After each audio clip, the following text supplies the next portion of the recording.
Whoa, I wasn't expecting it to be that soft. Wow.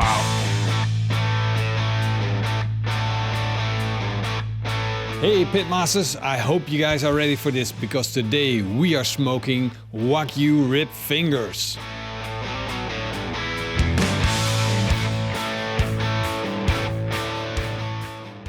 I'm so excited about what we're going to cook today. It's going to be juicy, it's going to be tender, and it's going to be so flavorful. I can't wait. Beef rib fingers is the meat that is sitting between the rib bones of the cow. Normally, this would just go into the grinder. We're basically saving this meat. And the good thing is, it's very cheap and tasty. And like with any good barbecue session, you need a side dish. And I thought, why not make the classic pinto beans? And as for every classic goes, you gotta do it right. So we're firing up the infrared side burner on our Napoleon grill and let it turn red hot. Put the pan on, lump of butter in, 1 clove of garlic, 1 whole onion, 1 large carrot, 2 celery stalks, and let that soften up a little bit. Then add 2 chicken legs, a chunk of bacon, 500 grams of pinto beans, and 3 liters of water. Our pinto beans are slowly coming to a boil, and I wish you guys could smell it because it already smells amazing. Time to put the lid on and let it cook for a few hours. Let's fire up our barbecue.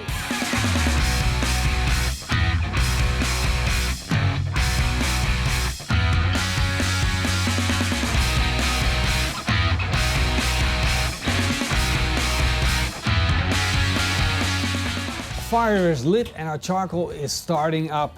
We gotta let it sit like it is with the charcoal in the center, and we slowly want to build up that fire. We don't need a lot of heat because in the end we want our barbecue to smoke at a temperature of 120 degrees Celsius. Put some chunks of smoke wood already in, and once that charcoal is lit, it slowly starts smoking. And that's when we'll put the lid on.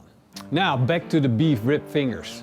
Let's start making a rub. We're starting of course with 1 part fleur de sel, 1/4 part ground black pepper, 1 part onion powder, and 1/8 part garlic powder. And sprinkle it on your beef rib fingers. Don't put too much on. These things are not as thick as your brisket.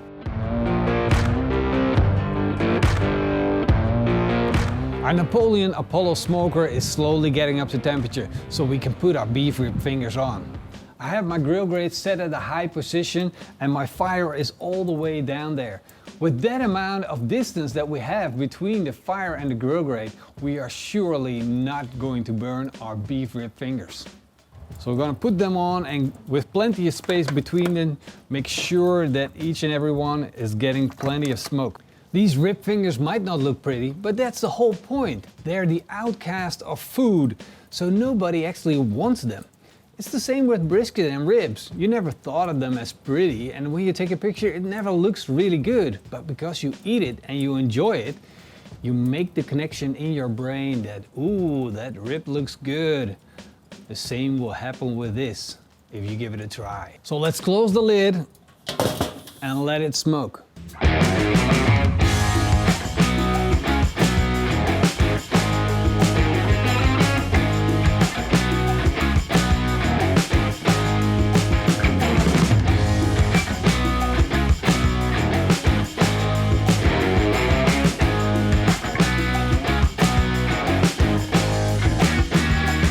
We've been smoking for around an hour now, and look at them. They're absolutely gorgeous. Picked up beautiful smoke. You can see the clear red color and the mahogany color.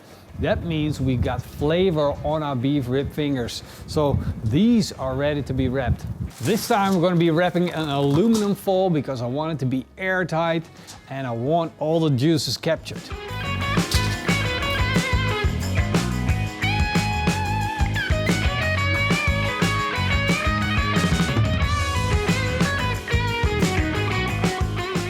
And what way to make it better than with a little touch of sweetness and something that makes me smile every time. That is butter. Just put it on a little lump.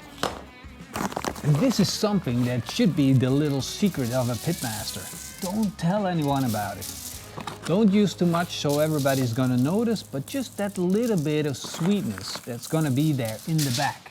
Now we're going to wrap this up make an airtight pocket, and then we can put it back on the barbecue.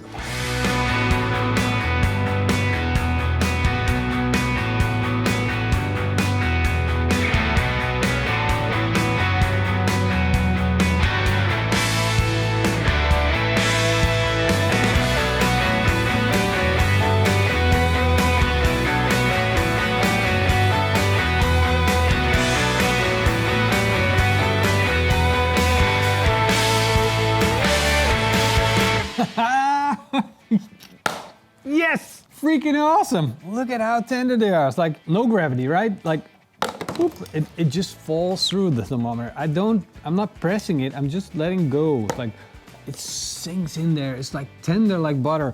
And then when we give it a little pull, it's like, whip, it just falls apart. Now I didn't cook this to temperature, I just cooked it to consistency. What does it say right now? Well, it's cooled down already because we let it cook, then we let it rest, and I'm quite sure it went all the way up to 98 degrees Celsius because basically we're getting really close to pulled beef. We cooked this for, I think, around 4 hours in foil, 1 hour smoke.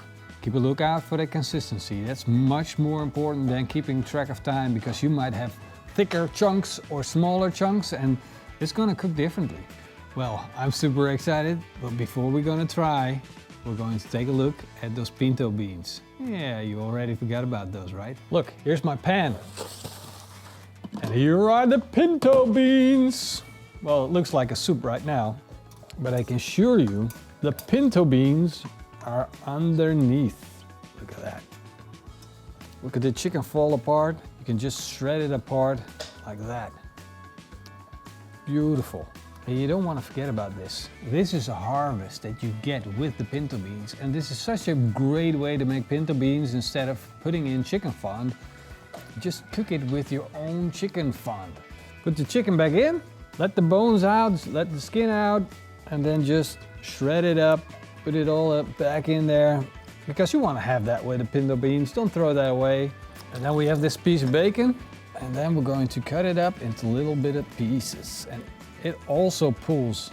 We're going to put it back in the pan and all of that goodness. That is your harvest.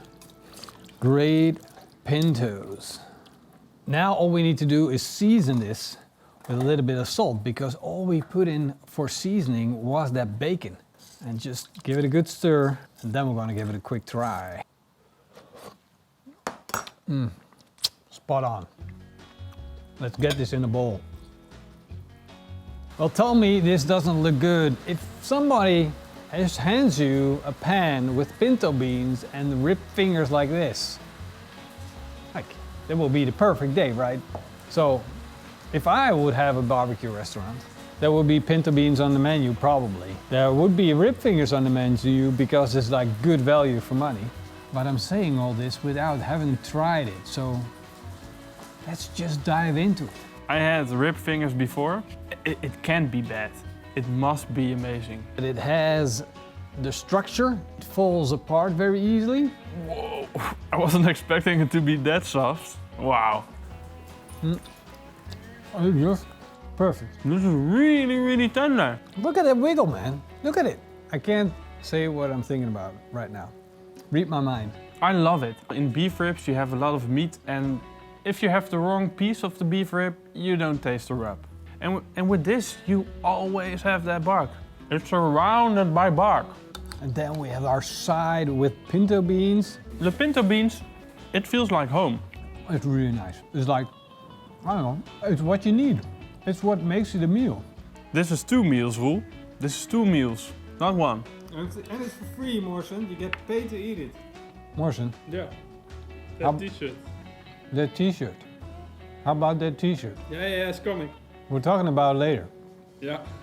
It's time for me and Morrison to start finishing our plates.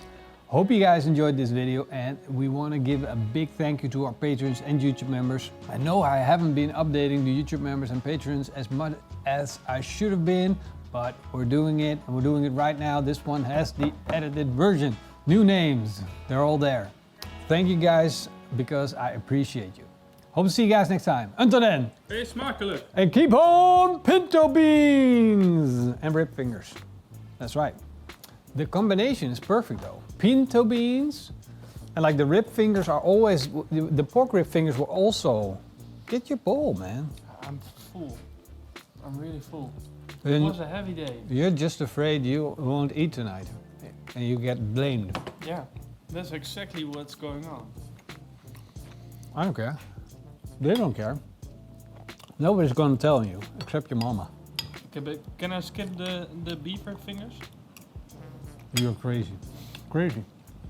Because the combination of the both was like the perfect combination.